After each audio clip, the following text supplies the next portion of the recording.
想干什么？金相忠，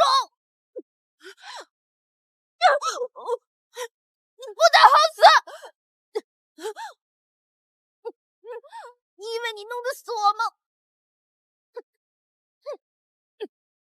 金相忠，给你爹妈陪葬去吧。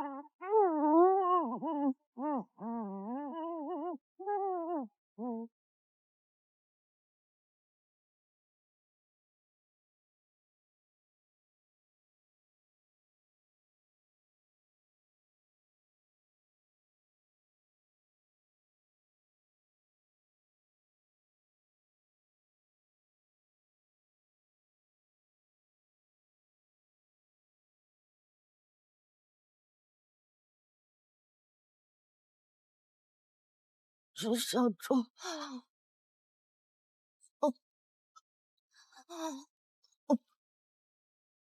金相忠，你弄不死我，我就弄死你！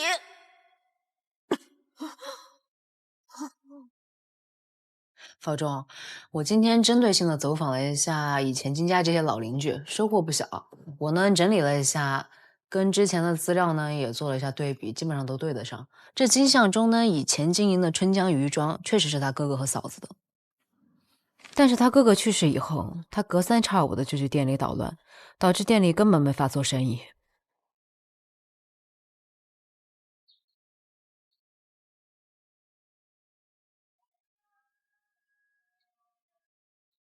妈，别哭了，爸在天有灵，肯定不希望你这么难过。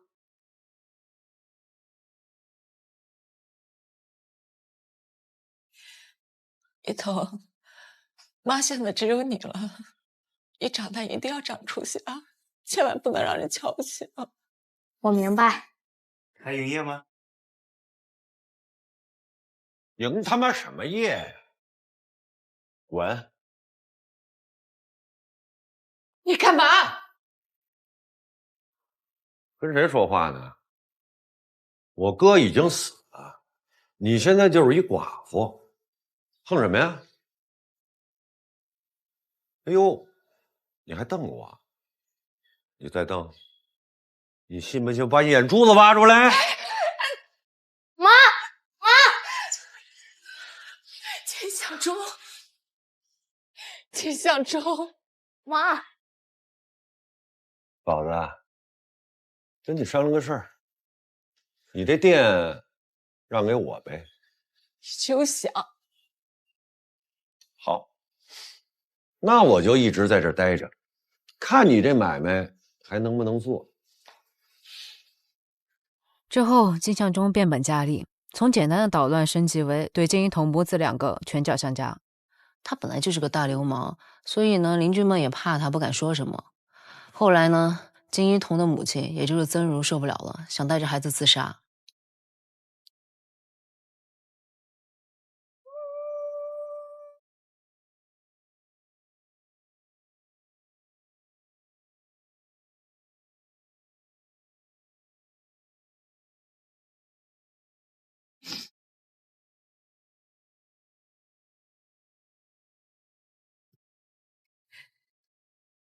怪我没有害你遭这么大的罪。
我死了之后，你一个人怎么对付他们？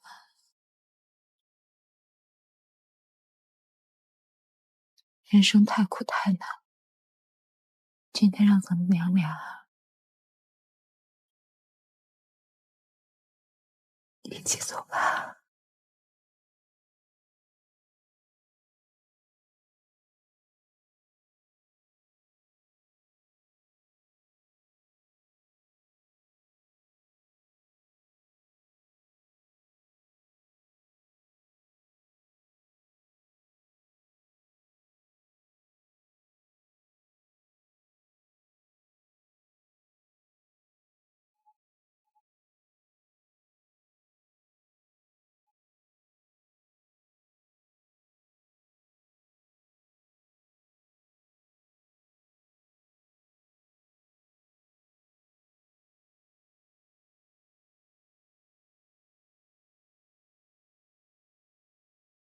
结果他母亲死了，金一桐活了下来。这金相中呢，就凭这件事立了个借条，趁这个机会霸占了春江玉庄。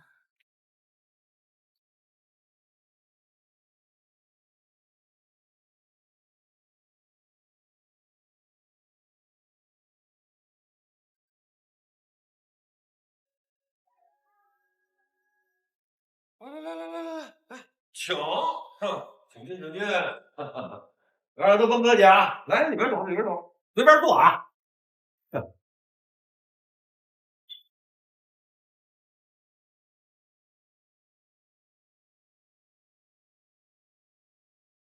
哎呀，孩子怪可怜的。你说你刚从医院出来，怎么就跑这儿来了？伤好点没有啊？我这侄子呀，就这脾气。老少爷们们，今天呢，把你们请来，是想让各位啊，给我做个见证。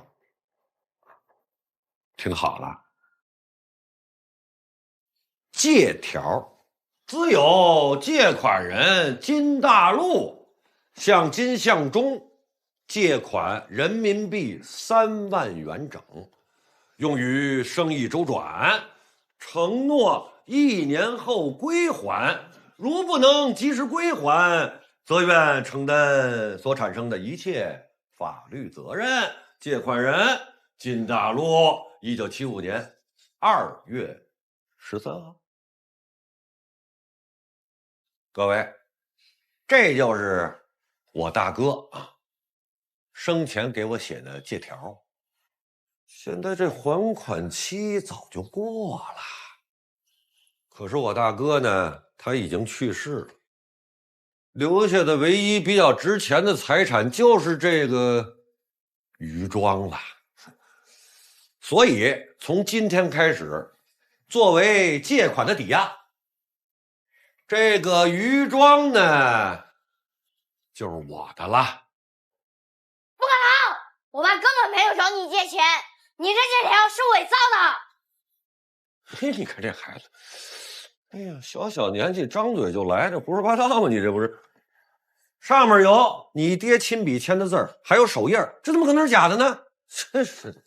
一桐，你放心，你爸呢是我亲哥，他的东西就是我的东西，我绝对不可能把它毁了啊，是吧？哈哈，哈。这借条就是假的。其实大家心里都知道，不过也没人敢做什么，毕竟是金家的事儿。金相中收养金一桐这个侄子，只是碍于言论，但是金相中对金一桐母子所做的一切，金一桐都记在了心里。是，所以呢，金一桐经常挨打，因为金相中根本就不想收养他，就觉得他是个拖油瓶。这个对于灭门案本身，这些邻居有什么看法？怎么说的？这金相中就是个大流氓，他本来仇家也多，大家以为都是寻仇的，根本没人多过问。哎，老钟，我听杨波说啊，像这种原生家庭就有暴力倾向的孩子，长大后很容易心理失衡。也就是说，金一桐对灭门案是具有杀人动机的。而且我觉得金家灭门案很有可能就是我爸口中的那个大案子。看来金一桐现在是关键。这样吧，你抓紧时间把这个情况汇总一下，同步给公安。好，我现在就去。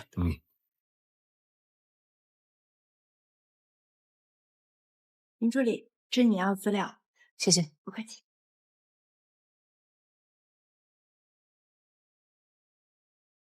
车检察官，许云龙的案子已经移交给我们了，我准备公诉材料吧。你跟支队说，让他调查周明的私生活。好。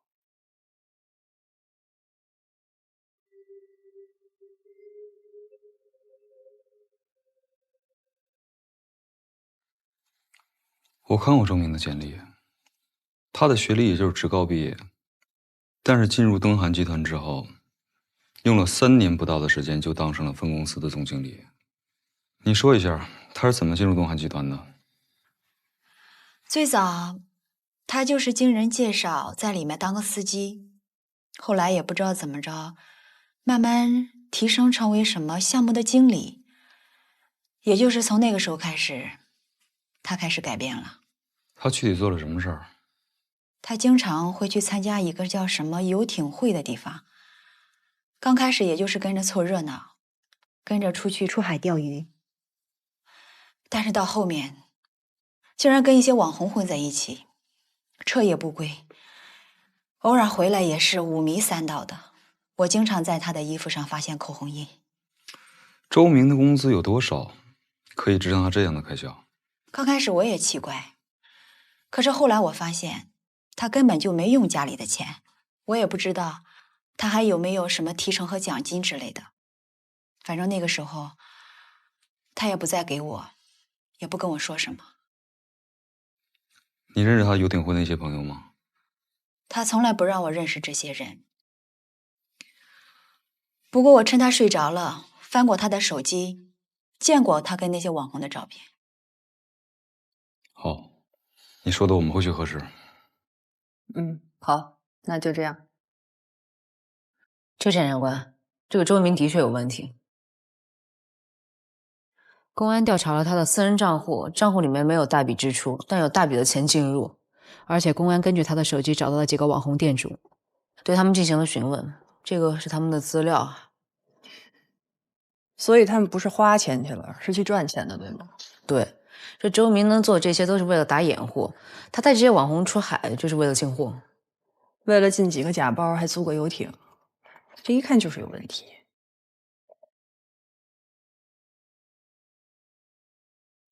哎，现在就过去。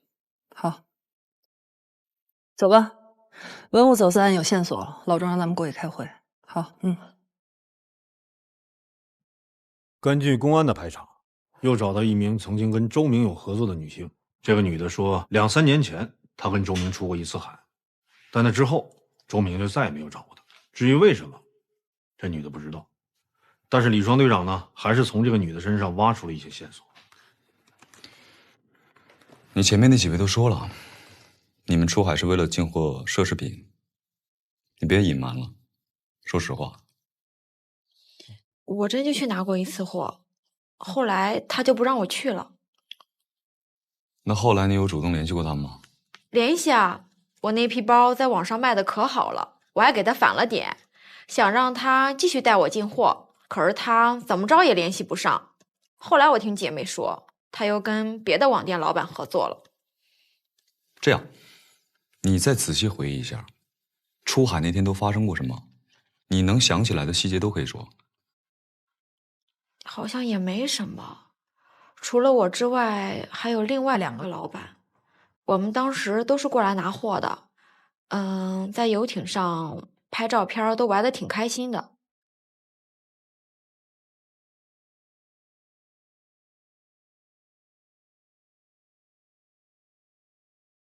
后来送包的船过来之后，我们就把货分了。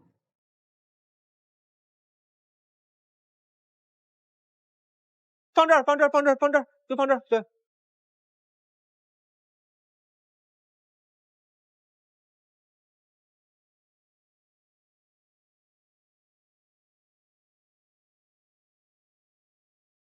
哎，我跟你们说，你们速度快一点啊，都包严实点。但是周明就找过你一次，这里边一定有原因吧？你再回忆回忆，是不是你干了什么让他不开心的事儿？是，当时叮嘱我们说不要进船舱，可我就是好奇，就凑过去多看了2眼。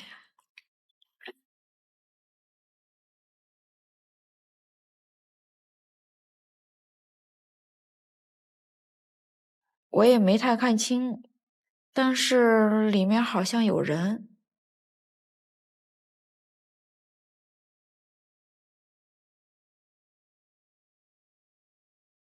干什么呢？行了，老周，原来里面藏着个大帅哥啊！什么大帅哥呀？你看见了？没看清，帅哥嘛，不看脸也知道是帅哥。船靠岸了，赶紧走吧。你能形容这个人的样貌吗？个儿挺高的，我就多看了1眼，老周就不开心了。那这么看来，肯定是这女的看到了一些不该看的东西，所以周明就不再跟她合作了。没错，否则的话，你说弄个假包，弄得这么神秘吗？老周，这个女的有没有对她看到的那个人有清晰的描述啊？有，这个女的说了，虽然没看清那个人的脸，但是印象当中，这个人个很高，戴个眼镜，还爱喝咖啡。李双队长就拿了宋白宇的照片给他指认，他指认的这个人就是宋白宇。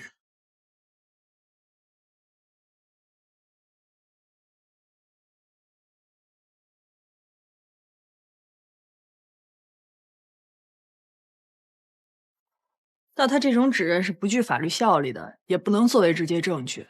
没错，后来这个女的呢，又迷迷糊糊的说，好像又不是这个人。这都什么乱七八糟？老周，您说有没有这种可能啊？这个周明是为东韩集团工作，对吧？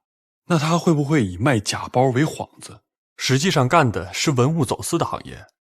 不然这油钱都不够啊！你继续说。到现在为止，我们已经抓到了负责盗窃的王大治，也知道这个秦修文是负责看货踩点的，大马路面运输，宋白宇掌控全局，这背后还有一个幕后老板安德鲁金，就差这交易的一环了。您说，是不是这个周明负责交易这一块呢？那这样就可以解释了，周明的银行账户为什么有大笔来路不明的钱进出？对啊，而且这交易是最重要的一环，这宋白宇亲自监管，很有可能啊。邱检察官，你还是要跟公安互通，查清楚这个游艇会。好，这是你申请的现场证物，老郑帮你调过来了。谢了。哎，怎么想到要复刊这些东西啊？是有什么新的想法吗？这个材料里面说，这几名涉案的女子都不知道周明给对方递的箱子里是什么。周明说是装钱用的，但就他那几个假包能值几个钱呀？用得着这么大个箱子？你看，这就是公安在周明办公室的私用库房找到的木箱，就是周明说装钱用的那个。这边长得有130公分，你觉得有必要吗？确实，但是也说明不了什么呀。但是检材里说啊，箱子不是新的，那里面的减震泡沫上有污渍，所以我想看看这泡沫的样本。喂，郑处。哦，好，知道了，我们马上就看。邱检察官，钟处说公安那边调取了游艇会的监控录像，说有重大发现，他已经同步到我这了，让我们看一下。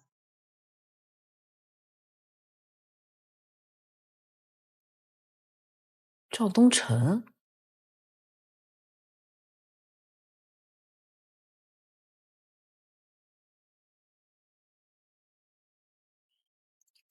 金发墨镜。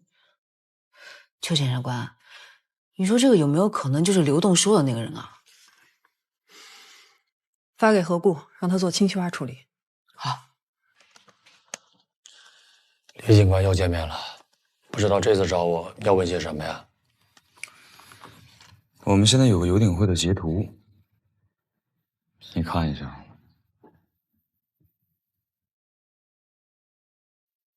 有问题吗？你为什么出现在这儿？出海钓鱼不犯法吧？周明认识吗？不认识。是新悦城售楼中心的经理。哦，一个售楼经理，你太看得起他了，我没有必要认识吧？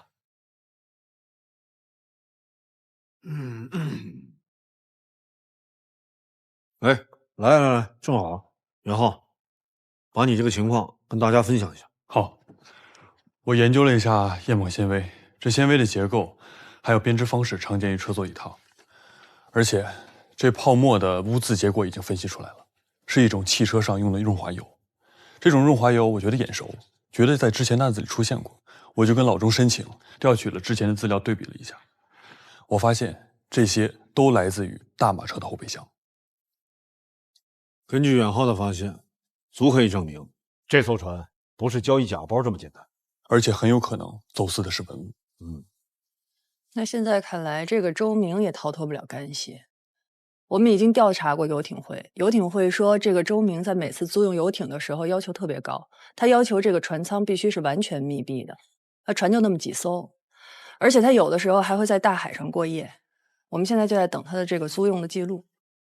这个游艇应该是你的吧？是我们家的。周明使用这艘游艇进行非法走私生意，一个员工可以用这么好的游艇吗？那我还真不清楚，这应该是他的个人行为。不过你放心，我回去以后一定会调查清楚。哦，我还有一张照片。这个人你认识吗？这个照片有点模糊，我看不太清，不过好像不认识。他没跟你一起坐过游艇啊？你们拍到了吗？这个人也涉嫌非法走私，如果我们拍到的话，你觉得你还能走吗？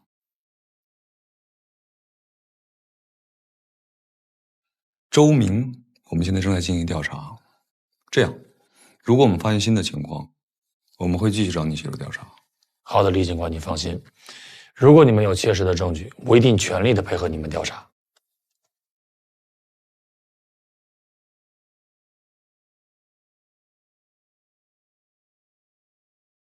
货已经出好了。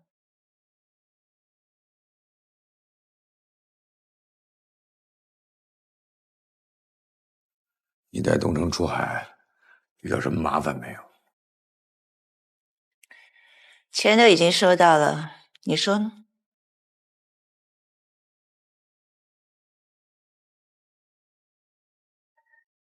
今天东城被警察叫走了，叫去问话，他们有什么证据吗？暂时还没有。之后也不会有。赵东城是个蠢货，我可不是。这么容易就被警察抓到马脚，我早不在这儿了。哦，对了，对方递过来的箱子处理干净了没有？当然。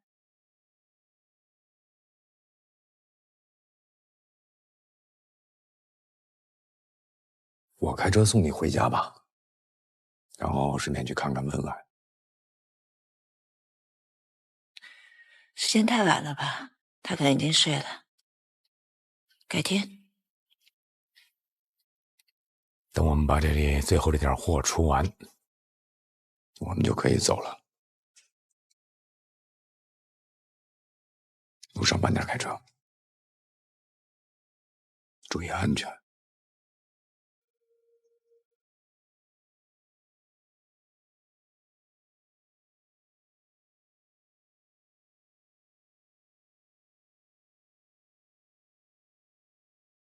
哎，老钟，哎，林兰，你在哪儿呢？上班啊。你先别下班了，有个事儿我跟你说一下。是这样啊，公安已经找到物证和视频证据了，准备以走私罪对赵东城正式申请逮捕。真的呀？太好了呀！你先别高兴，这个卷宗呢我看了，证据方面啊，我觉着还差点意思，因为这个案子牵扯人数众多，而且呢涉及命案。我已经让何故跟远浩进行技术性审查了，你呢，赶紧整理一下资料，给他们送过去，帮着他们再捋一下这个案子，好吧？啊，没问题，我现在就去啊，拜。好。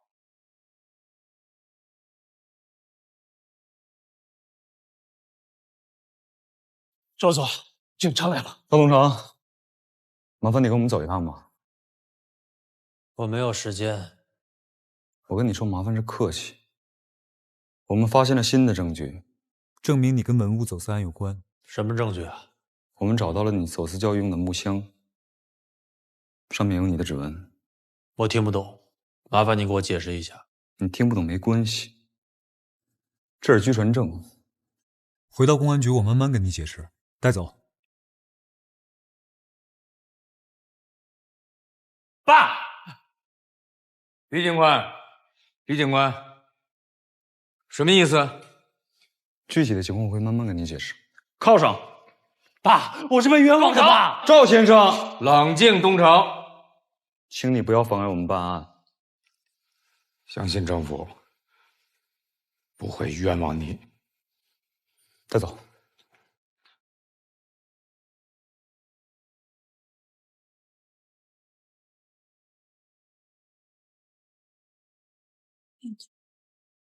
爸爸，我拿，谢谢阿姨，谢谢你。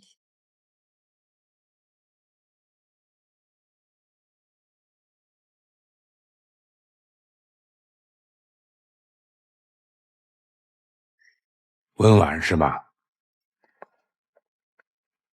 赵总好。都是一家人，没必要拘束。我知道今天你约了医生去做孕检，对吧？让小文送你去吧。小文，好。去吧，路上小心，有什么事情给我打电话。赵总再见。请。找我有事吗？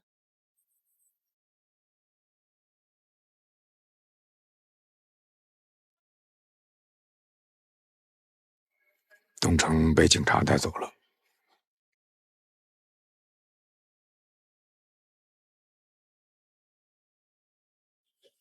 他们在箱子上发现了东城的指纹。那个箱子是你有意留下的，对吗？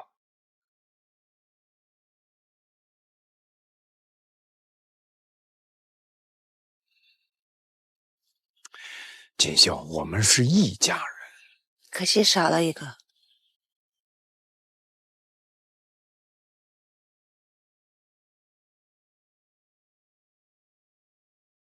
锦绣，好吧，好吧。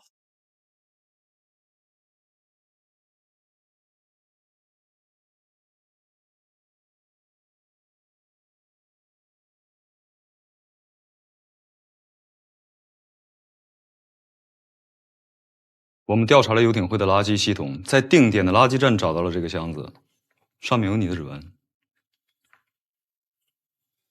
有我指纹怎么了？那说明有人要陷害我呀！我之前就被宋白宇用指纹陷害过，这事你们也都清楚对吧？加上我是一个老板，我会自己搬箱子吗？我们已经从市场上截获了一批奢侈品，经过统一性鉴定，来源于这2个箱子，你怎么解释？警察同志，你们是不是真的搞错了？我不知道什么奢侈品啊！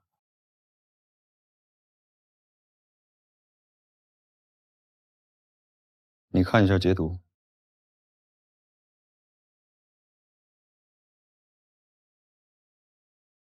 这份截图可以证明，这个箱子就是跟你一起上的船。是，我这箱子里面装的都是一些我出海钓鱼用的东西，其他的我真的什么都不知道。游艇会的监控已经拍到你上船和下船时箱子被替换过。我们现在怀疑你不止走私奢侈品这么简单。赵东城，你说还是我说？想清楚了，性质可不一样。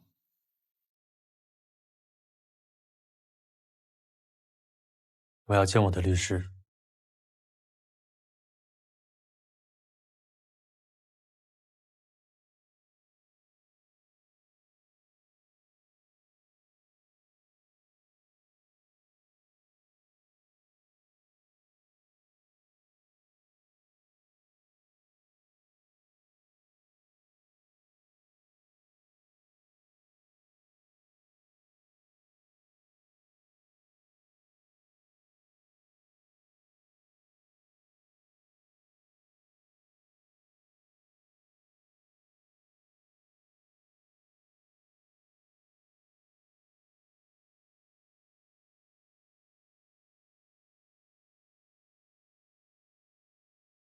这么晚，打扰了。我过来就是想看看你，听你聊聊白宇。毕竟之前你那么照顾他。赵总，以前都是他照顾我，你想知道什么呀？人生在世最痛苦的就是白发人送黑发人。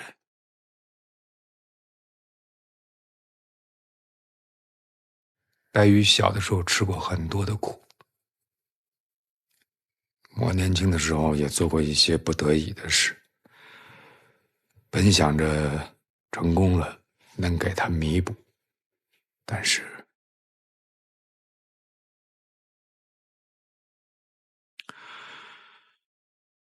没机会了。赵总，白宇以前知道您是做什么的吗？好像是海运吧，他说的。跑船很苦。赵总，这童年的缺失啊，是永远无法弥补的。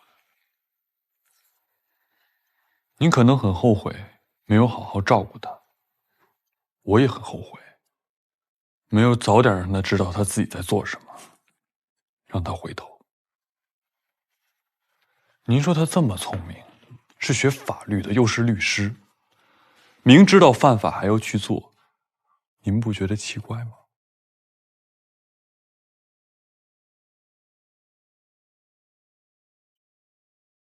人生在世有很多不得已，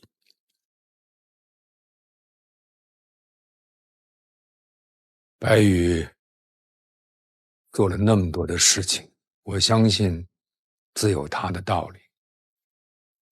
这个孩子心里的苦，没人知道。您肯定知道，能说吗？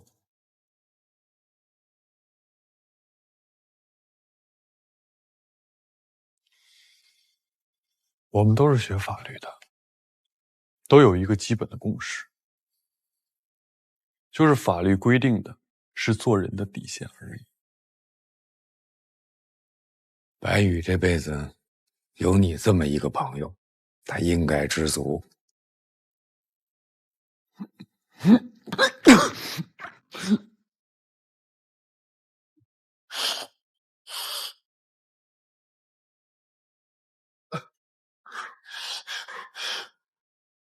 元浩，身体发肤受之父母，人在这个世界上不能只为自己活着。白宇就没有明白这个道理，我希望你能够明白。我听说你父亲又组建新的家庭了，你有一个妹妹。宋白宇跟一个姓金的人密切联系，您知道吗？他跟您说过吗？没有，我不知道。你们那么好的关系，他都没跟你说过，跟我自然就更不会说。怎么了？这个人对你很重要吗？重要，非常重要。我一直在找他，他跟宋白宇的死有关。不过您放心，如果他真的是凶手，我一定要抓到他。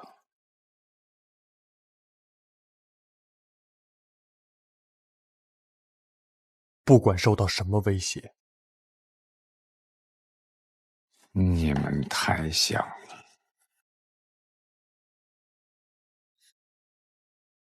完了，照顾好自己，照顾好家人，我不打扰了。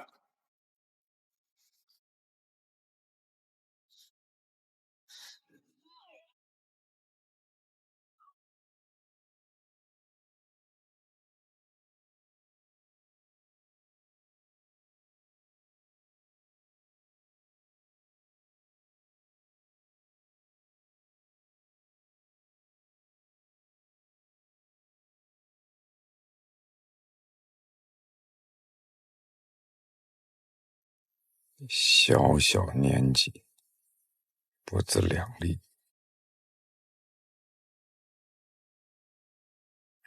小文啊，你去夫人那儿帮我办点事。好。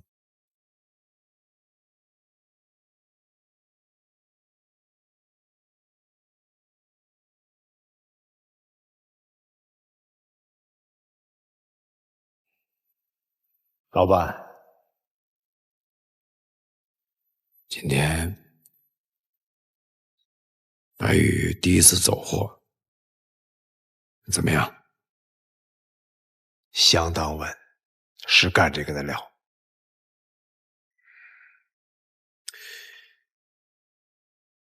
我听说林小勇的女儿进刑侦队了，去实习了，毕业之后能不能留下还不一定呢。就算留下，他是技术口的，也不一定留刑侦队。啊，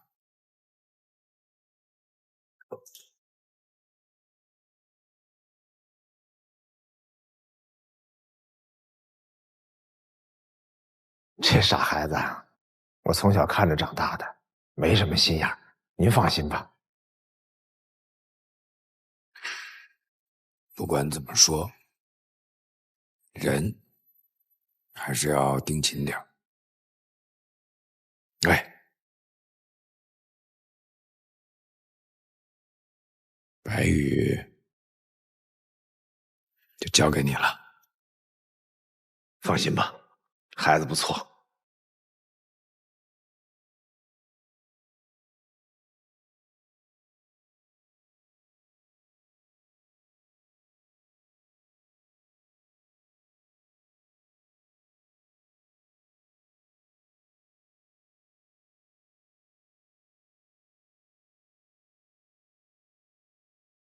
啊！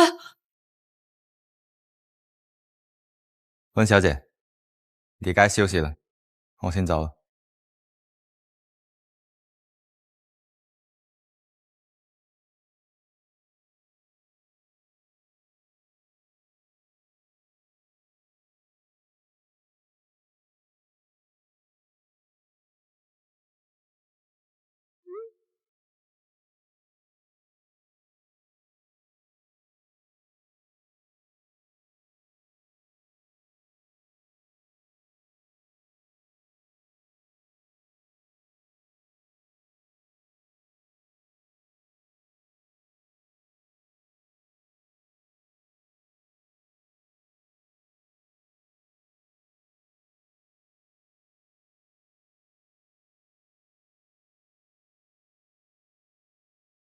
我刚才去看文永浩了，找他干什么？告诉他别去惹他不该惹的人。看他那样子，也不像怕你的。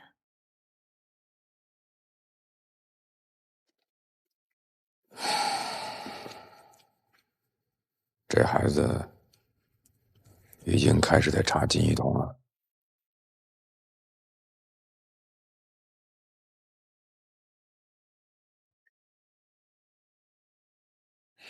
你准备什么时候把丰田车里的东西给我呀？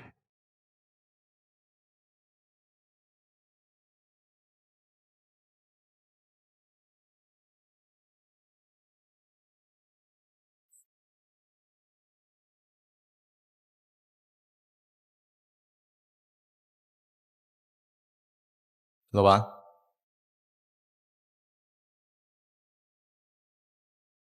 你谁呀？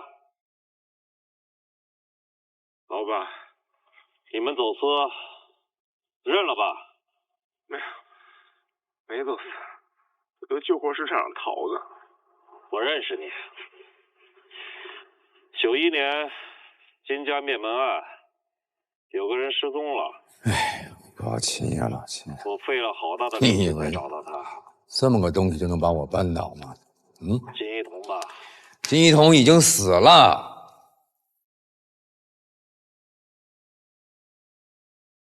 我一直在等着你把他亲手交给我，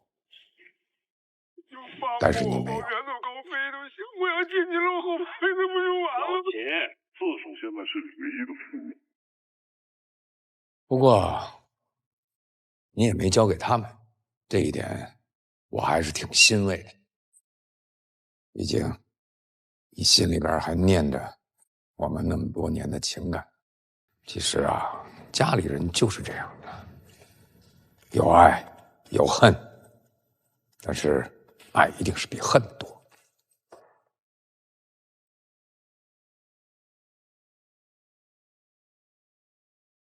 小婉，送夫人回家。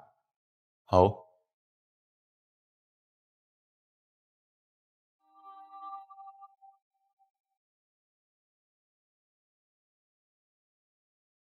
夫人，请。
公然威胁国家公务员，好事儿。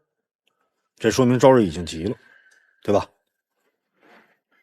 而且赵瑞走后不久，温婉给我发条信息，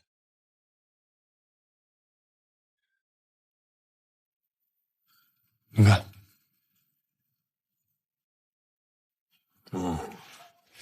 派司机去宋锦绣家拿了一个东西。对，老周，从我拿话刺激他的反应看来，我怀疑这个赵瑞就是安德鲁奇。你这个怀疑非常有道理。你看啊，无论现在从宋白宇跟赵瑞的关系上来看，还是从赵瑞能力跟社会地位上来看，文物走私案所牵扯出的所有案件跟东韩集团的关系越来越明显。但是现在咱们跟公安没有足够的证据能制约赵瑞自由行动，我很担心他会趁这个时间销毁关键证据，然后跑路。看来咱们得跟时间来个赛跑了。我会把你反映的情况跟土队说一下，然后看看他那边有什么新线索提供给我们。哎，你那个送检材料怎么样了？差不多了，今天就能有结果。你通知大家一会儿开会，让所有人把整理的材料给我做详细汇报。好。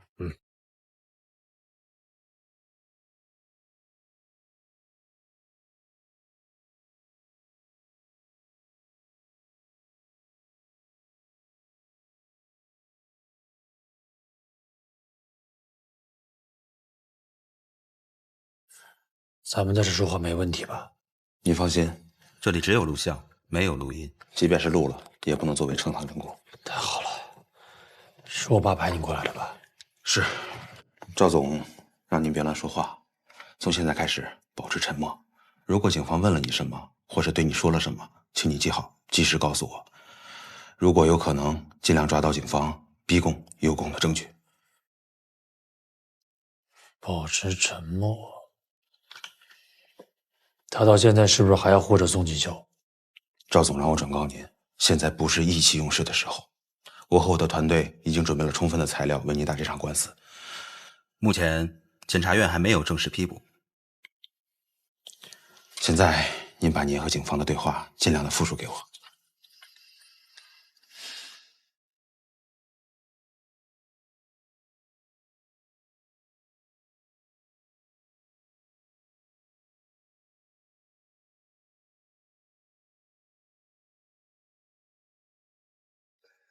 这2张图片分别是上传的箱子和下传的箱子，从外观上来看看不出什么区别，但是图片经过清晰化处理以后，你们再看，这发红的是什么呀？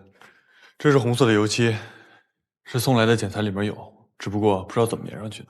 这个红色的印记上传的时候可没有，并且根据案情的资料显示，船上没有任何油漆。这还不是重点，重点是我根据这个船员的身高和臂长做了比例尺，计算了这2个箱子的尺寸。这个上传的箱子边长为130厘米左右，下传的箱子，也就是我们找到的证物，边长为115厘米左右，误差不超过2公分。公安找到的2个箱子，一个边长是116厘米，另一个是130厘米，跟你说的数据差不多。如果这2个箱子不放在一起做对比，光看视频根本看不出区别。这2个箱子尺码不同，应该是在海上被调换过吧？之前赵通成供述说，这个箱子是放他们出海用的杂物，骗人的吧？没错。有，哎，说说你这边。等等，帮我切一下。好了，这个是我在木箱子底下发现了一个非常细微的痕迹。通过放大可以看得出来，这是某种昆虫的尸体，只不过被碾压以后变形了。我也不知道这是什么昆虫，所以就请来了我市的昆虫学专家。专家说，通过这个腿和翅膀的形状可以看出来，这是缅甸的西蒙蚁。缅甸西蒙蚁？对。说明什么呀？这种蚂蚁对生活的温度要求非常高，一般都生活在热带和亚热带。在我国也只有云南地区会出现。现在寒江刚开春，一般白天的温度只有10度，这种蚂蚁完全生活不了。而且专家还说，像我们这种北方城市，别说是缅甸西蒙蚁了，就算是普通的西蒙蚁也没有。那就是说，这个箱子应该是从一个比较暖和的地方运过来的，不然不会有这种蚂蚁的尸体。对，而且昆虫尸体这种生物证据非常难以保存。这个箱子在垃圾站发现的，而且上面还有完整的西蒙蚁尸体。这也就是说，这个箱子从运过来到被丢弃，没有用太久的时间。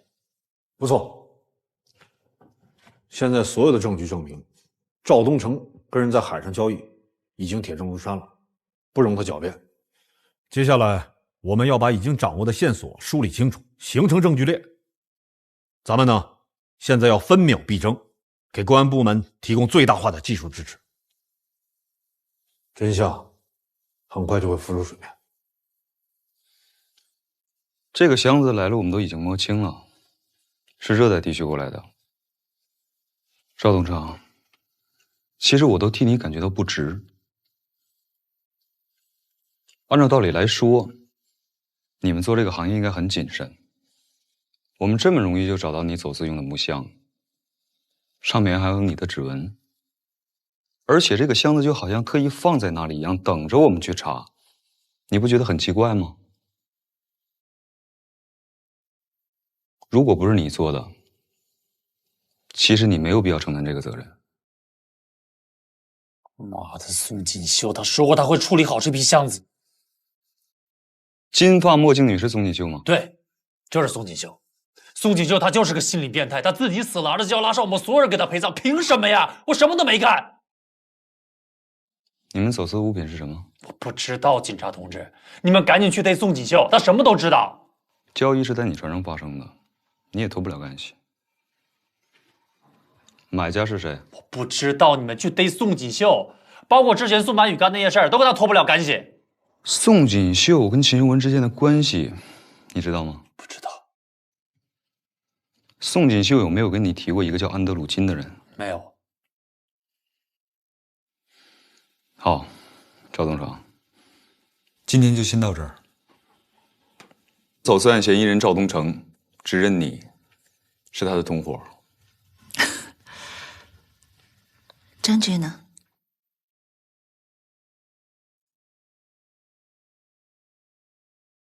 我们怀疑这个人就是你。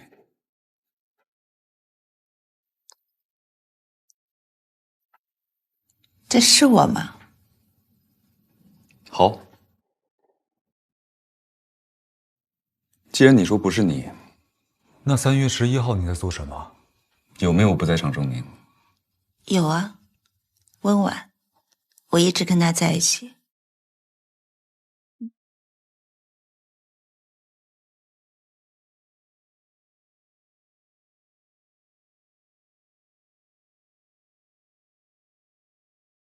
去医院的东西都带齐了吧？嗯。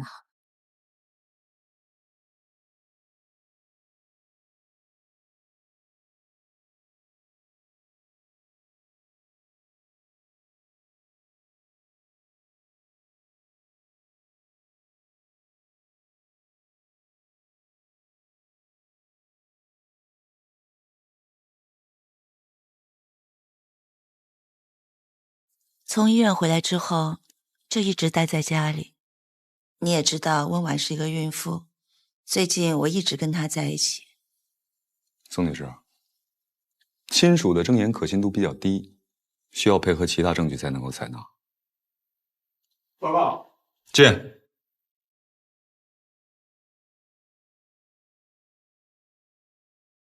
乐队有新情况，他那天确实是和温婉在一起。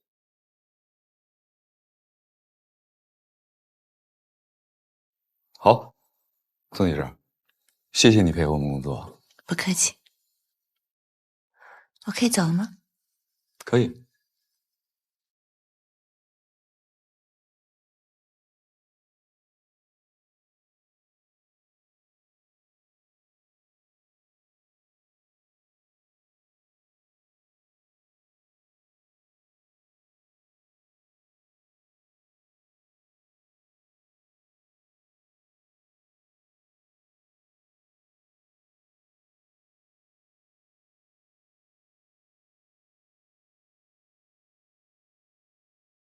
游艇会的监控图放在里面了，好好演。嗯。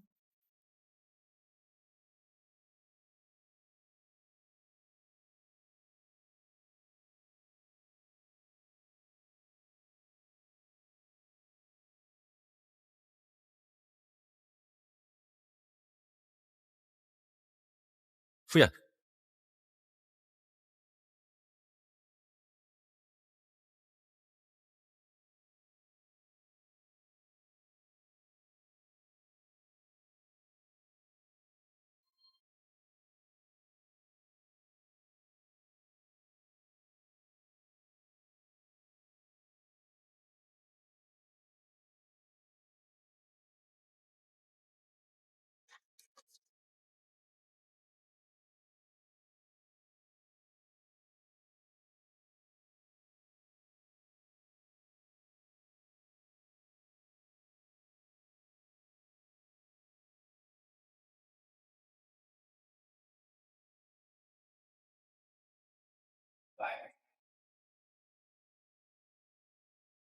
听说你一散会就到这里研究密码，进展怎么样？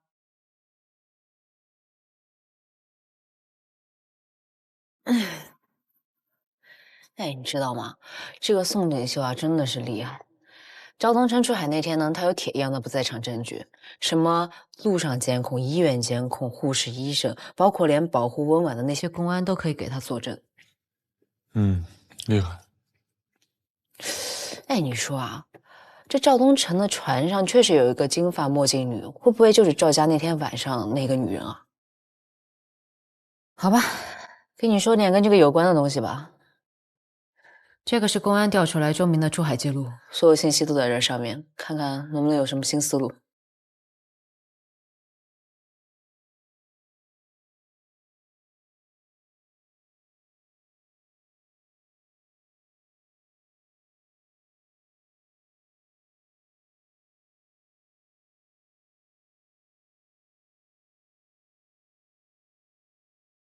日期和时间跟这些数字有什么关系啊？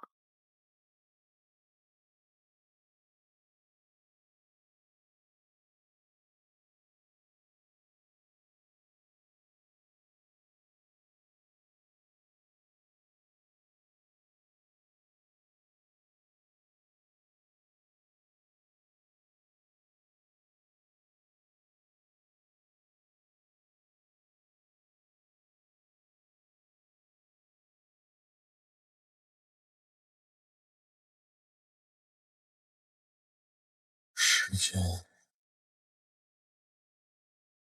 如果这个是时间的话，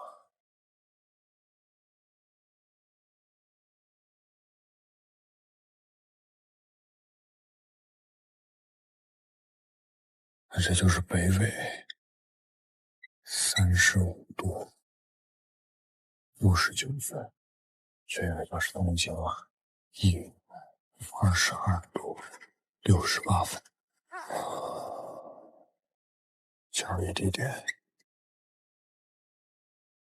出发时间24小时之内。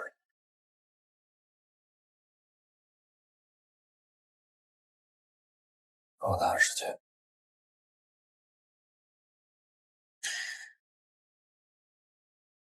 8点10分，15点30。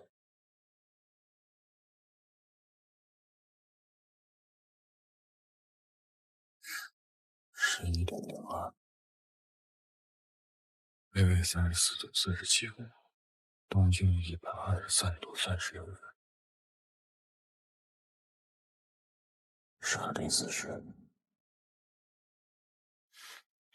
周明用的游艇在12个小时之内不间断的行驶，大概能走500海里左右。这时间刚好对得上。这样，林兰，你帮我个忙，把宋白宇邮件里发出的时间和周明的出海时间对点连线，把这时间和坐标都连出来。没问题。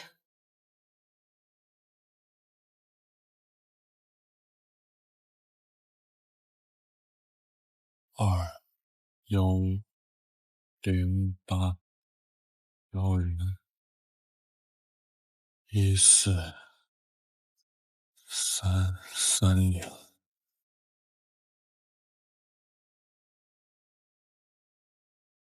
我们用分经纬度和时间的方式，把邮件里破译出的数字密码列成了坐标。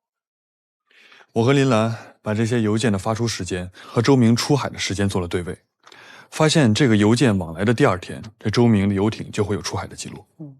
而且以游艇会码头为起点，这些坐标为终点，按照游艇的平均速度推算，这出海的时间刚好对得上。那安德鲁金发的6位数字什么意思？这个交易的时间和地点有了，就差交易对象了。所以我觉得这数字应该就是买家船只的编号。哦，你们的意思是时间跟地点都是由宋白宇根据个人时间自由拟定的，安德鲁金只是提供买家信息。没错，只不过现在我们还没有证据。对。老钟，我提议申请调取遥感卫星监控图。我向高检检查技术信息中心咨询过了，遥感卫星技术现在已经运用到我们的工作当中，你只要申请就可以。行啊，哎，那这是好事啊，那咱就用新技术呗，我来申请。好，老周，我还有个事想跟你商量一下。你说，我一直在看金家灭门案的卷宗，我发现一个问题，这个案子年代比较久，以前的技术也没有现在先进。这些物证虽然有所保留，但是没有办法深入检测。我觉得以现在的技术，完全可以重新对这些物证进行检测，或许会有新的发现。好，你这个方向是对的。行，那这样吧，我来跟土队申请啊。好，赵总，我建议改变之前的辩护策略，变为罪轻辩护。你是说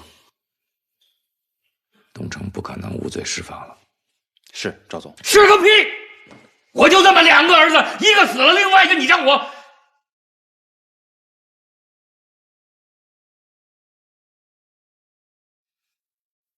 你说他把锦绣给供出来了？是。不争气的东西！赵总，您别急，身体要紧。这件事我和我的团队会继续跟进，多和警方去沟通。夫人那边我也会想办法的。知道了。那我先回去准备。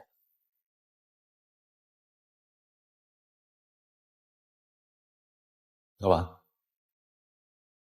說，副系差館出咗嚟，出來了，他一個人。仲有兩個警察，之前睇住溫小姐嗰兩個。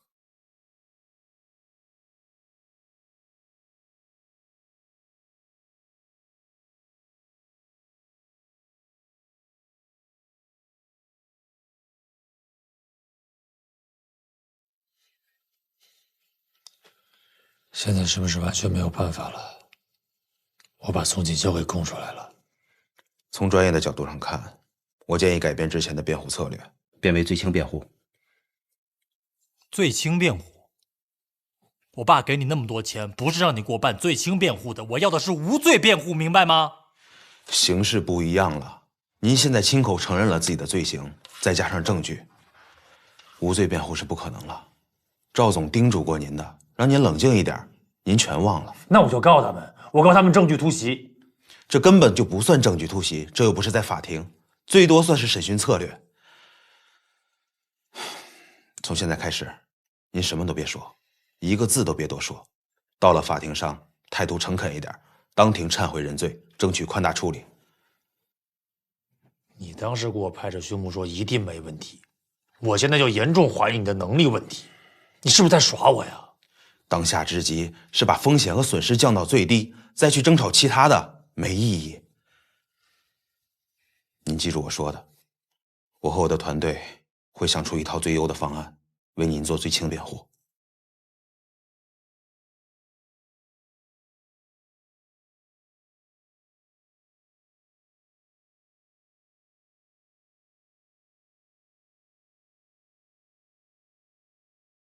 阿姨，你今天心情也不错呀。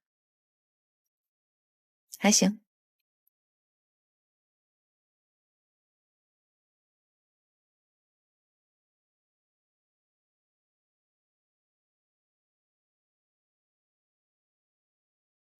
喂，在哪儿？在家。去工厂。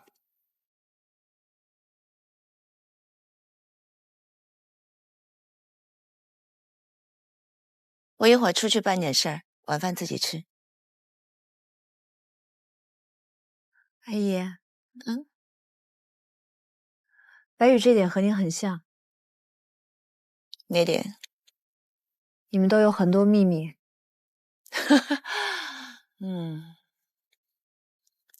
人长大了，就是会有很多秘密。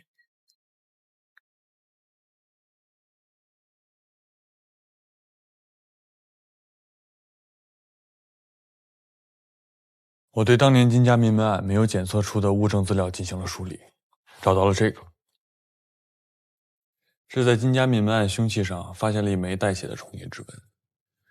由于当年技术有限，这个重叠指纹无法识别，但是现在新的技术可以把它们分离出来。我采用了分区的处理方式，也借助了分类分区的处理方式。它这样剥离出来的指纹具有清晰的细节特点和一定的典型特征。对，你们看，这个就是我分离出来的指纹。根据细节和特点对比，这一枚就是当年金家灭门案被害人金相中留下来的，而这一个不属于这个案子任何一个被害人。那你的意思是，这个指纹很有可能是金家灭门案凶手留下来的？对，这算是个新的重大发现啊！那接下来就可以送到公安那边，把这枚剥离出来的指纹和指纹库的指纹进行对比，然后找到金家灭门案的凶手。丽倩、林兰，你们继续负责跟公安沟通。袁浩，你再从这个金家灭门案的物证里啊，继续提取，看看有没有新的发现。好。好。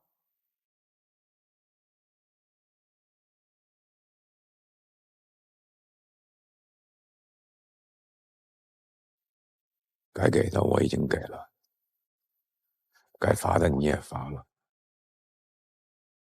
但我忍耐是有限度的。我是亏待了你们母子，但是我已经尽全力的去做了补偿。锦绣，如果你觉得还有什么不够，你说，想让我怎样？你对那个女人也说过这些吧？赵东成的妈妈是因为你死的，所以你要加倍补偿他的儿子，对吗？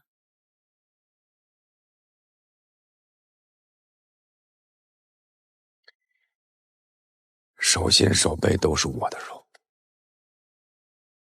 我的2个儿子我都要加倍补偿。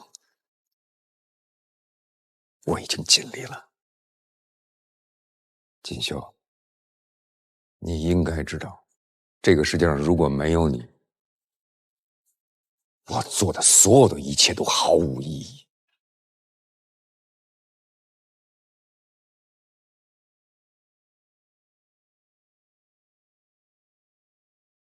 跟我回家吧。我今天来就没有打算走。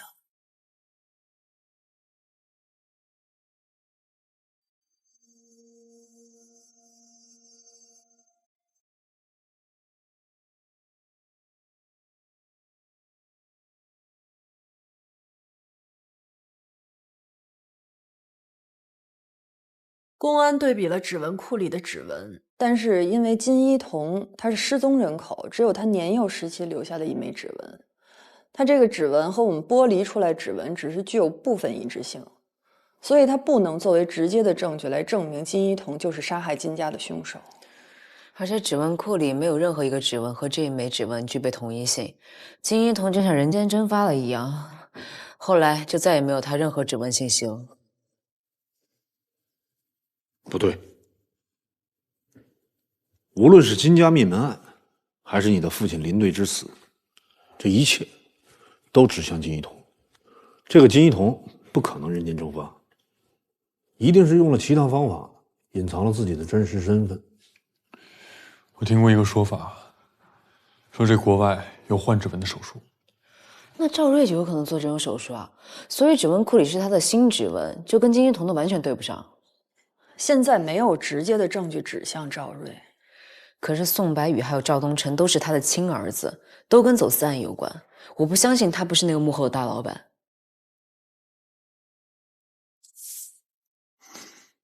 我们现在缺一个有力的证据。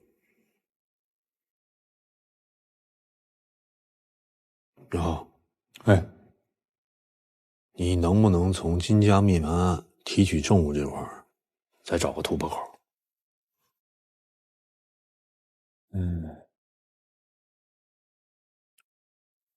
刀柄上带血迹。老周，这指纹可以重叠，血迹会不会也能重叠？我们可以提取出来。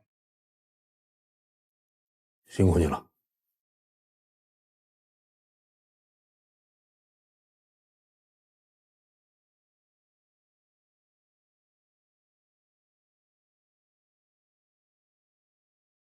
锦绣，我希望你冷静一下，好好的想一想。你静下心来，好好的想一想，这么多年我到底做了些什么？我为什么会这么做？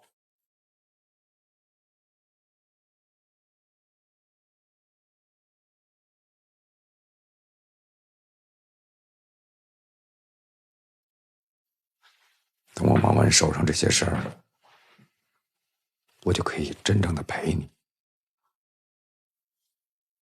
我们离开这里，去世界任何一个地方，好不好？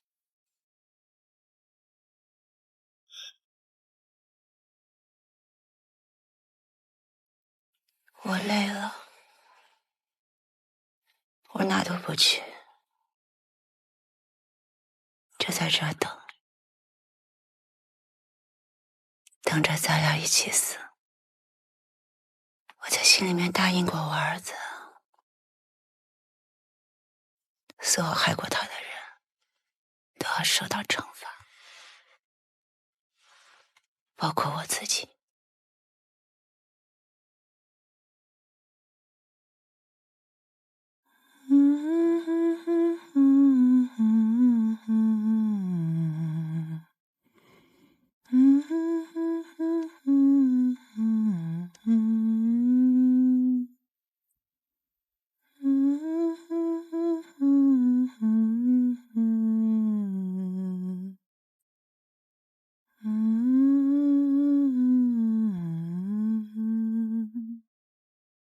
冰冷树下好风凉，蓝蓝绞丝做网床，宝宝睡在网床里，像条大鱼白胖胖。好听。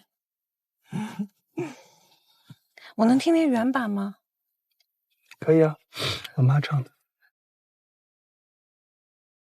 槟榔树下好风凉，蓝蓝绞丝做网床，宝宝睡在网床里，像条大鱼。怎么了？没事。怎么了？你能把这个发给我吗？可以啊。嗯。你笑什么呀？好歹得让孩子知道这歌到底是什么调的呀。不至于吧？至于。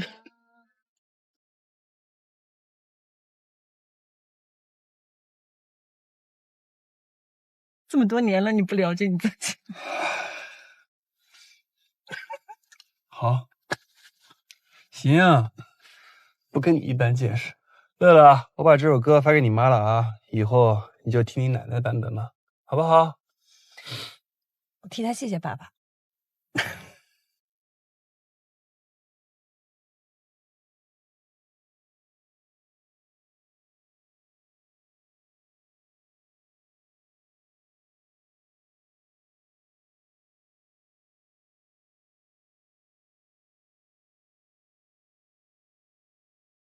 爸，整理好了，您过目。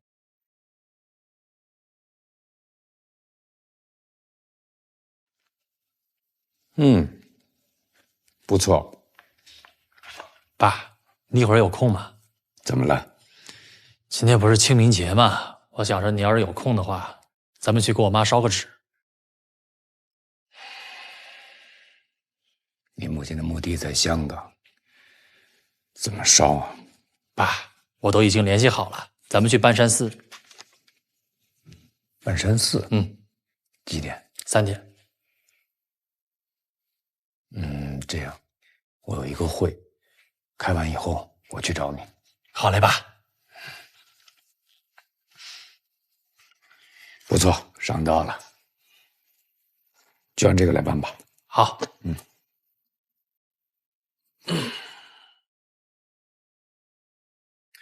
哦，对了，公司法律这一块儿一定要小心谨慎。有什么不明白的，你就多多的去问一下我介绍给你的那个宋律师。好的，爸。爸，我送你。记住了啊，不懂的一定要多问。来，郑处。哎，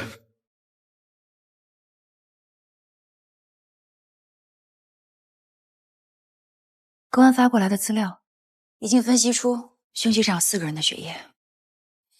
除了金家3口，第4个就是凶手。没错，公安对第4个人的血液进行了 DNA 检测，可以确定金家灭门案的凶手就是金一桐。那接下来就是要找证据，证明赵瑞就是金一桐。老周，我觉得赵瑞不会这么轻易配合。如果咱们直接这么去找他，容易打草惊蛇呀。那就查赵东成了。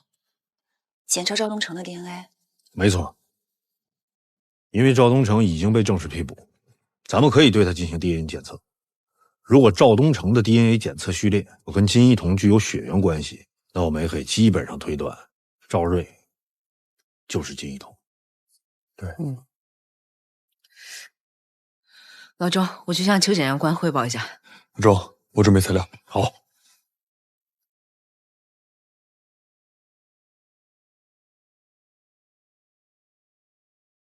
这赵东成一口咬定跟他一块走私的人就是宋锦绣。啊，爽，这事儿你怎么看？宋锦绣他虽然有不在场的证明，但是我总觉得他肯定有问题。你看这笔录上啊，赵东成说宋锦绣的事说的可是有鼻子有眼的，而且你们分不同的角度提审了他好几回，回答的都差不多，对吧？以我的经验看啊，不像是编的。眼下当务之急呢，是要把宋锦绣找来。他要是有问题啊，一定会露出破绽。我现在就去吧。啊，去吧。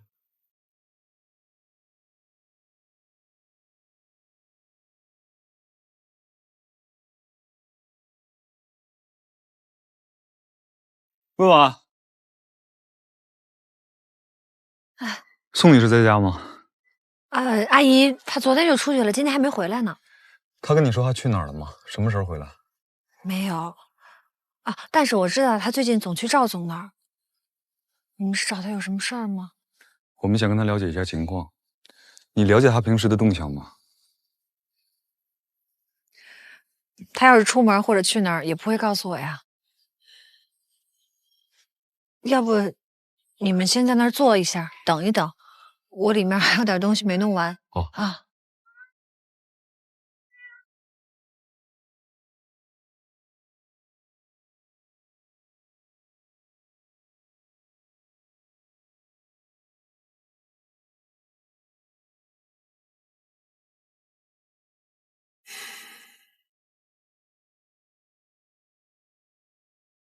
请问宋锦绣女士在这里吗？不在。方便我们进去看一下吗？不方便。有什么想查，带着搜查令过来。走。赶紧通知李队。好。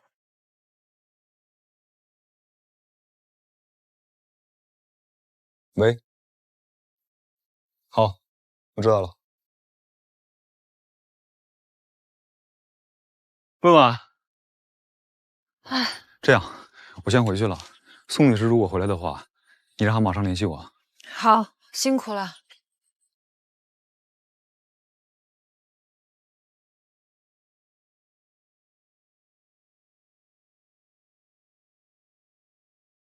儿子没了，我也不想再骗自己。以前白宇总是让我在你和他之间做选择，我每一次都选择你，但是我现在后悔了。不管怎样，我都会带你走。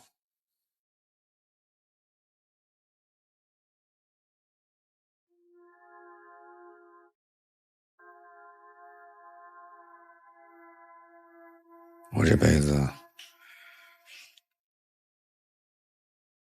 骗过很多人，做过很多恶事，甚至我没有在乎过什么人，但是对你，我始终如一。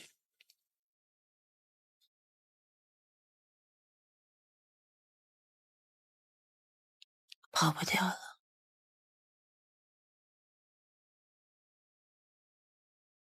就算退1万步，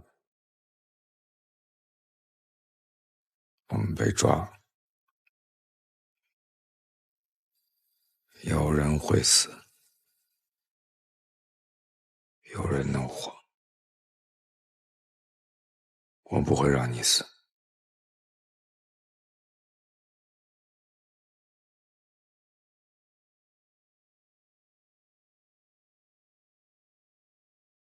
宋锦绣失踪了。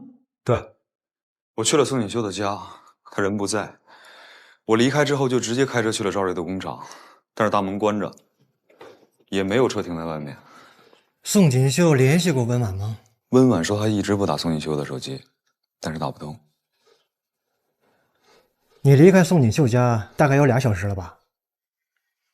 这样啊，壮，你派2个人到赵家门口盯着，通知队里所有警员，全力寻找宋锦绣。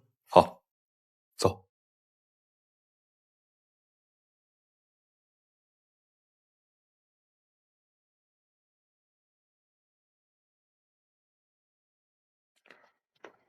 老闆，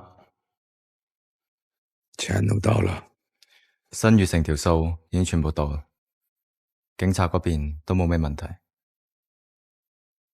港口的呢？最早都要等到聽朝，咁我哋點將夫人帶走啊？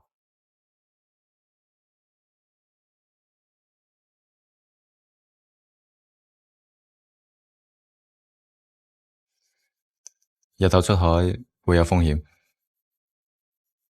這是最快的辦法了。警察都離開了沒有？都走晒了。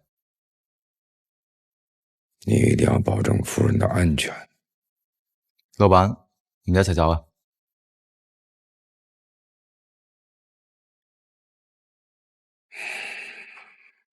我要是先走了，那所有人都走不了了。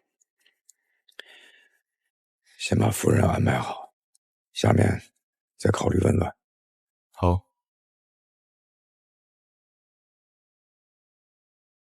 这会儿啊，夫人就交给你了。好，我先出去。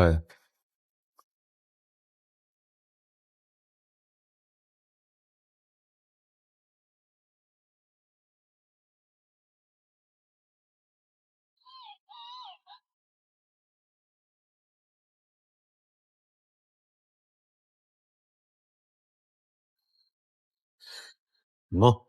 中属邱检察官，赵东人的 DNA 与金一统具备亲缘关系。赵瑞就是金一统，公安已经逮捕他了。丫头，你现在应该笑，别哭3个脸啊！涂队说宋锦绣失踪了，我知道，公安正在全力寻找。林兰，做好一切准备，随时跟邱检察官和公安一起去赵家现场勘查。是。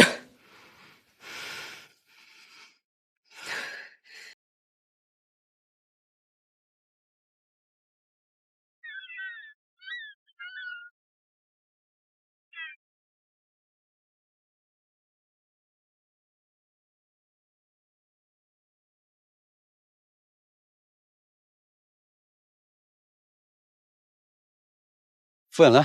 冇嘛？夫人點啊？幫我補一陣先啊。有差佬，走啊！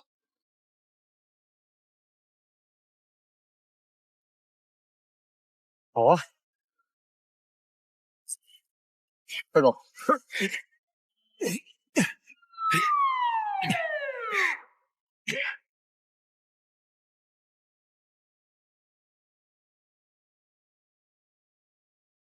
发现重要目标，现场需要救护车支援。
烧掉这么珍贵的画，不心疼吗？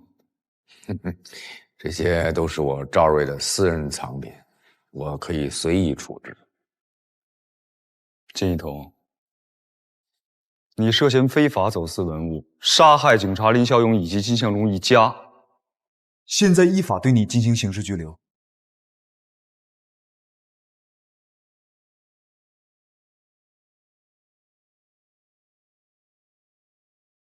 知道了。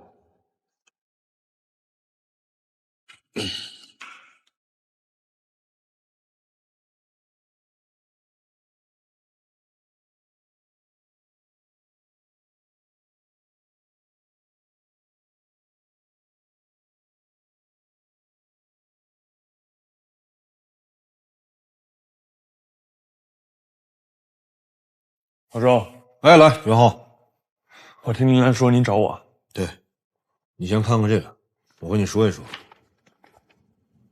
公安对所有可能的地方进行了搜查，都没有找到监控当中女子戴的墨镜。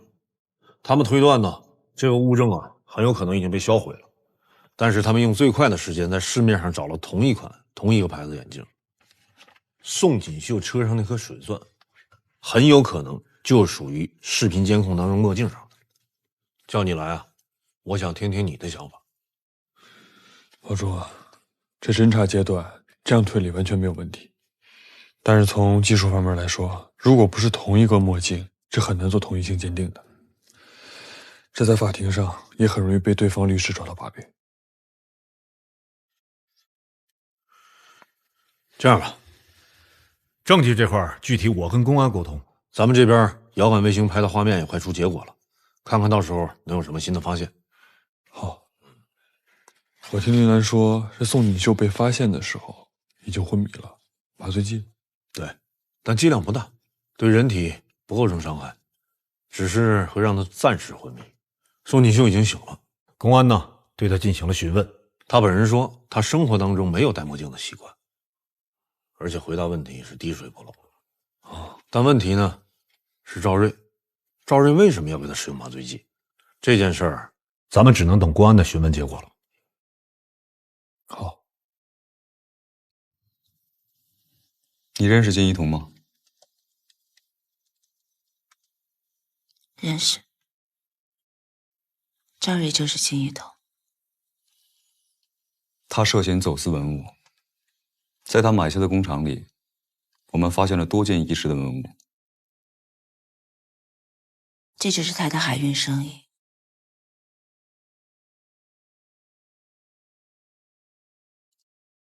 我可以配合你们调查，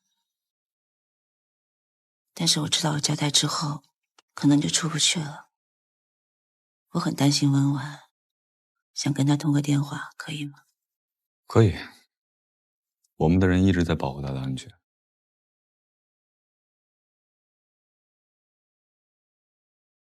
温婉，宋锦绣有话跟你说。阿姨，我听这边的警察说，您被带到公安局去了。我挺好的，你要照顾好自己，帮我照顾好家啊。您放心吧，我在家里把花什么的都看好了，等您回来。谢谢。你们想问什么问吧。金一桐杀害警官林小勇这件事儿，你知情吗？之前不知道。赵瑞杀了秦秀文之后，丁来在车里面找到那个手机，手机里有录音，我也复制了一份到 U 盘里，就是林兰找到的那个。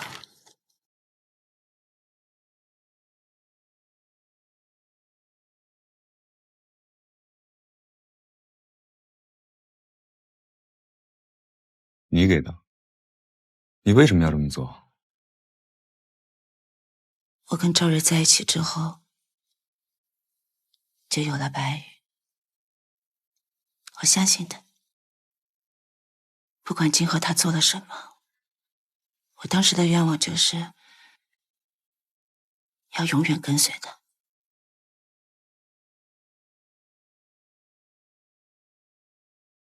到白玉死之后，我才意识到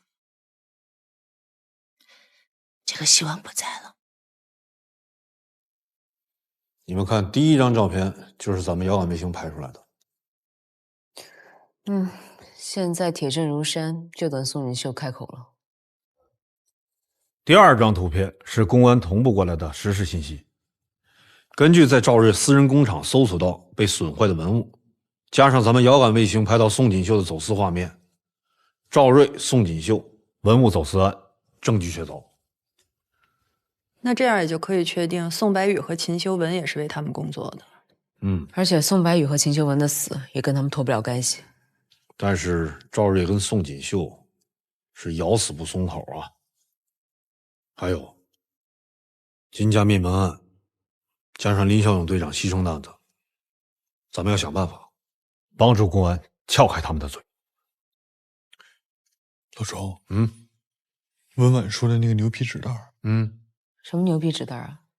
文婉说赵瑞的司机去宋锦绣家拿了一个牛皮纸袋，但是里面装的是什么就不知道了。这难道说宋锦绣还有什么连赵瑞都不知道的其他证据？宋锦绣很有可能知道赵瑞的犯罪行为。我得给涂队打一个电话，他跟我说赵瑞司机被他们摁了。哎，涂队，你那边什么情况啊？陈小文撂了，牛皮口袋里装的就是当年林队用的手机。他说是赵瑞烧毁了手机，看起来赵瑞并不知道手机里的内容已经被复制了，并邮寄给了林兰。好嘞，情况了解了，辛苦啊，涂队。这也就是说，宋锦绣一直掌握着重要的证据，而是赵瑞后知后觉，才让人把东西拿走的。这很有可能就是赵瑞囚禁宋锦绣的主要原因。而且根据温婉的供述，这宋锦绣从那天开始就再也没回过家。这回妥了，窝里反了。为什么不当时就把所有的证据都交给我们？他是一个特别小心的人，我跟了他几十年。虽然我知道他走私，但是他从来不让我碰海上的生意，只是让我定期打钱到海外。听起来，你好像并没有参与犯罪。当然不是，我做过的事情，我会承认。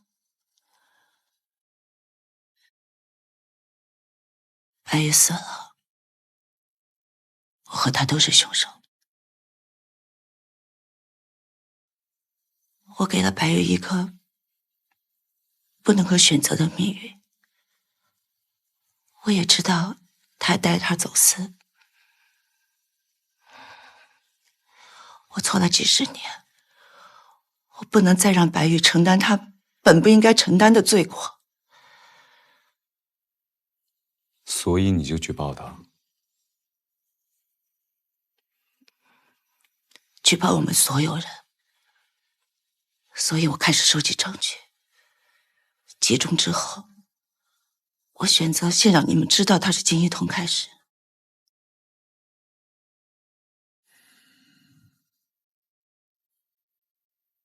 那他为什么要把你麻醉？为什么要带你离开出境？他知道我在收集证据，大概是因为这几十年的情分吧，他没有杀我。他把我带走，我反抗，他就选择麻醉。赵瑞为什么不跟你一起离开？他不相信证据都到了你们手里。如果他知道我收集那些证据真的在你们手里，我会被他烧了，做成砖。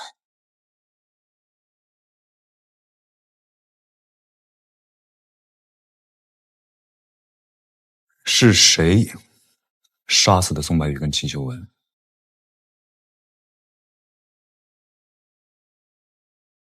宋白玉的父亲金一桐。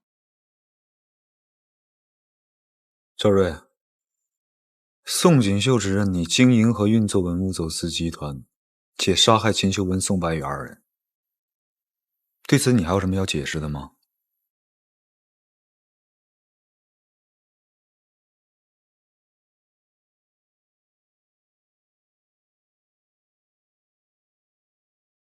还有，关于林小勇警官的案子，宋锦绣提供的证据显示，14年前杀害林小勇的凶手就是你，金一桐。之后，你为了不让事情败露，又杀害了秦修文。我说的对吗？包括30年前的金家灭门案，隐姓埋名这么多年，滋味不好受吧？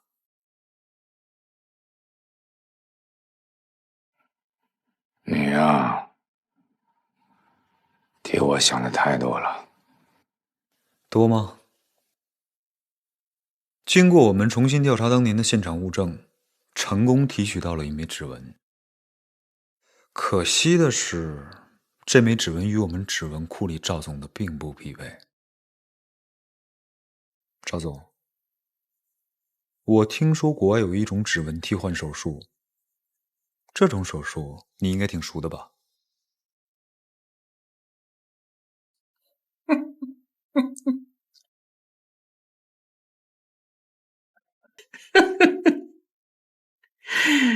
与天、与地、与人斗，其乐无穷。虽然指纹可以改，但 DNA 可是花多少钱都没法改的。说到这儿，就得多谢赵东成先生了，让我们终于找到了金一桐，也就是赵总您。是谁想着要去做 DNA 呢？检察院的人，林远浩。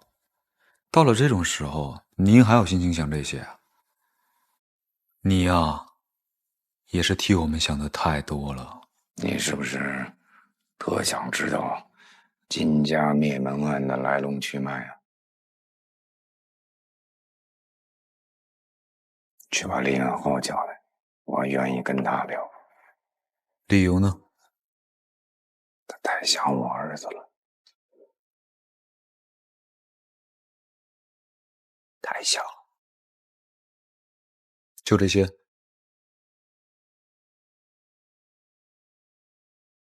啊，还有，把那个小丫头也叫上，林小勇的女儿。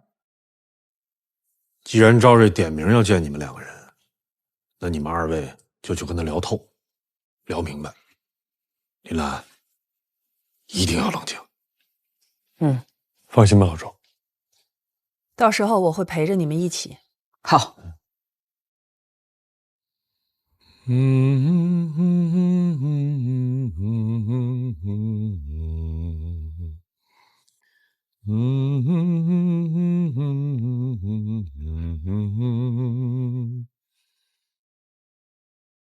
林兰，当年要不是骆福生心软，也不可能活到现在。别为他牵扯。可惜，认识晚了，不然我一定会拉着你跟我一起干，总比你待在这个检察院里面要强得多。当罪犯吗？起码我活成了我自己想活的样子。你们呢？苦力、打手，工具。听说你点名要见我们，那咱们就从金家灭门案开始吧。金玉桐，这么多年过去了，说什么呢？说真相吧。在这个世界上，总有一些真相会被隐藏，总有一些罪恶需要自己来制裁。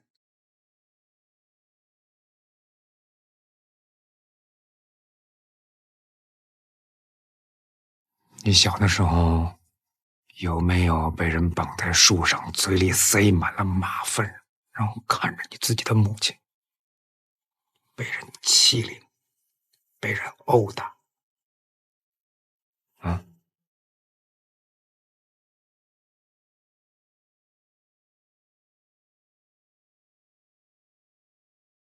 我活着，他们就得死。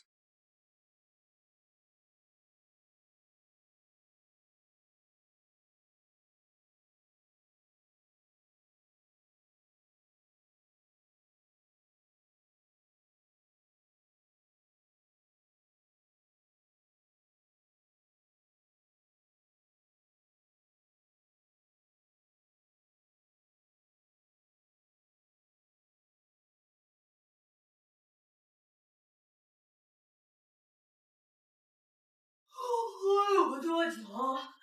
门怎么关？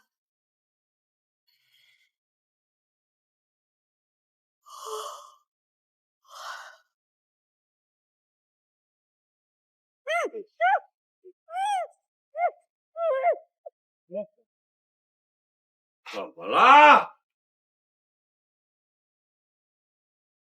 人，嗨，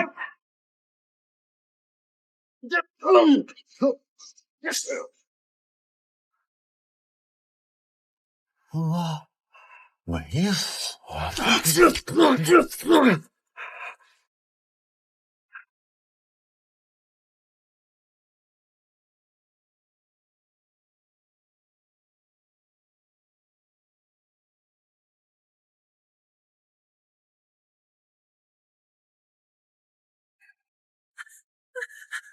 处理完金家最后一个人，邻居听到响动，吵吵闹闹的就过来了。我可能就是在翻墙的时候把刀掉落了。这么多年过去了，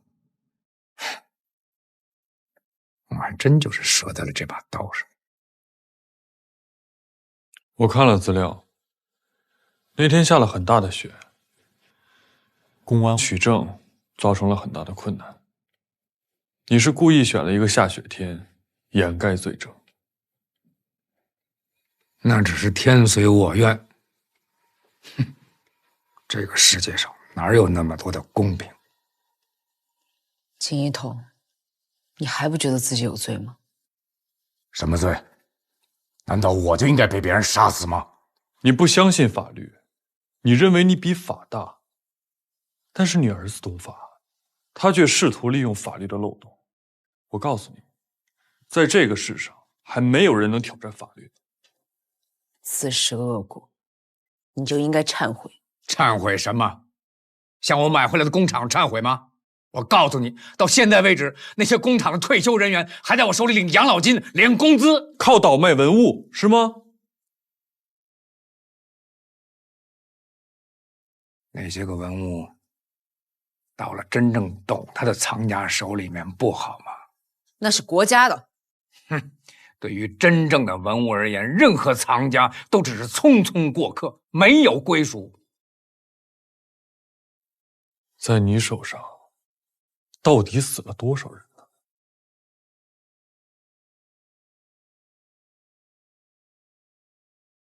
不知道，多数都被我烧成灰，铸成砖，铺在我办公室的地面上，好让我天天踩踏着它们，提醒我自己，人在这个世界上活着有多不容易。那我爸呢？你是怎么杀害他的？那个不识时务的警察，跟你一样招人讨厌，太招。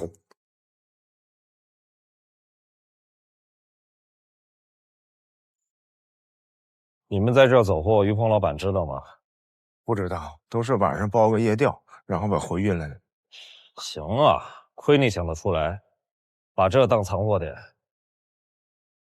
还有啊，我把这货都上交了，不用坐牢了吧？你这算立功表现，我会帮你申请宽大处理的。小勇呢？我费这么大劲，在哪儿呢？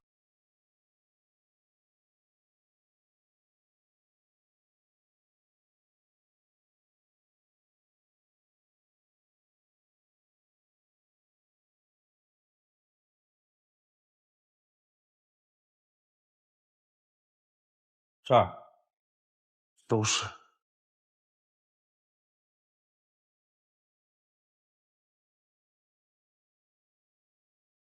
打开。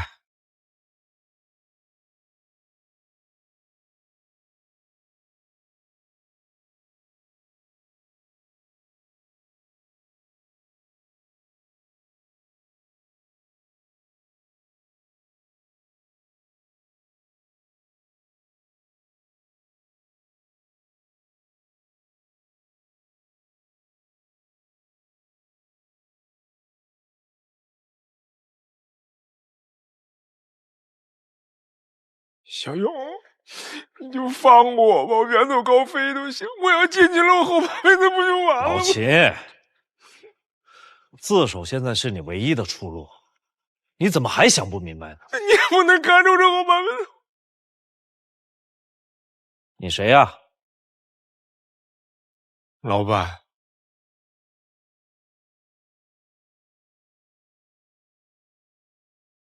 你们走私认了吧？不，没走私，这都旧货市场上淘的。你一边去。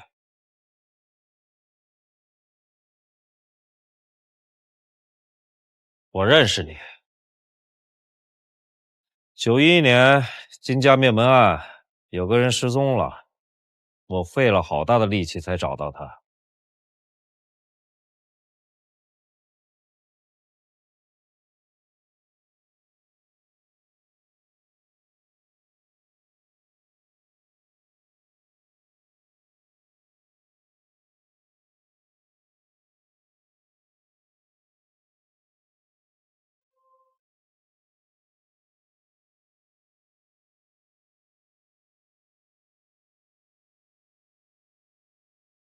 金一桐吧。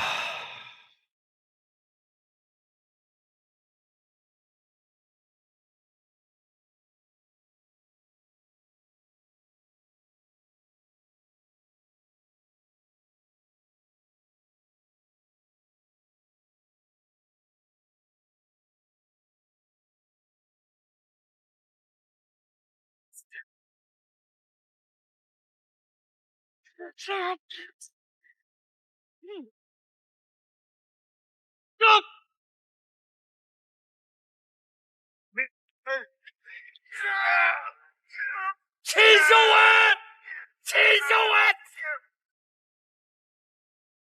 你放过我们吧，小勇！你放过我们吧，小勇！你放过我们吧！啊！